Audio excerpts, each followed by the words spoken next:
वळूयात पुढील बातमीकडे। माझ्यावर कोणताही गुन्हा दाखल नाही, 20 वर्षांमध्ये एक तरी डाग दाखवा, आमदारकी सोडून देतो। मंत्री भरत गोगावलेंनी खासदार सुनील तटकरेंना हे खुलं आव्हान दिलंय।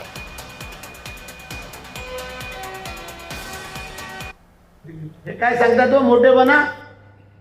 त्या तटकरेने आयुष्य घालवलं त्या भ्रष्टाचार आणि याच्यामध्ये आपल्याला कल्पना असेल केवळ भीतीमुळे आमच्या युतीमध्ये ते समाविष्ट झाले, तर आतापर्यंत जेल के सलाखों के अंदर होते ते।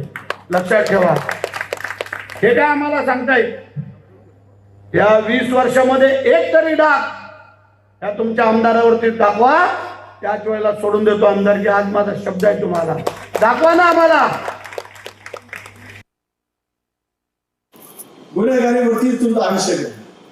सुनील तटकरेवरती मी शपथ घेऊ शकतो, या राम आदमी डॉक्टर ऐतिहासिक माझा जाहीर आव्हान आहे विरोधकांना, एक साधी एनसी सुद्धा नाही माझ्या आयुष्यामध्ये, साधी एनसी नाही। आणि तुमच्या तिघांवरती फौजदारी गुन्ह्यात नवीला तू वकील आहे, परत एकदा तुला सांगतो अभ्यास कर। तू त्यांच्यासोबत महिनाभर होतीस, त्यांचे सगळे अफिडेविट शोधून काढ। इंडियन पिनल कोड मध्ये फौजदारी गुन्ह्यामध्ये जे जे गुन्हे असतात ते सगळे गुन्हे यांच्यावरती रजिस्टर आहेत, असे देखील आहे। तुम्हाला काय शिकवण पाहिजे?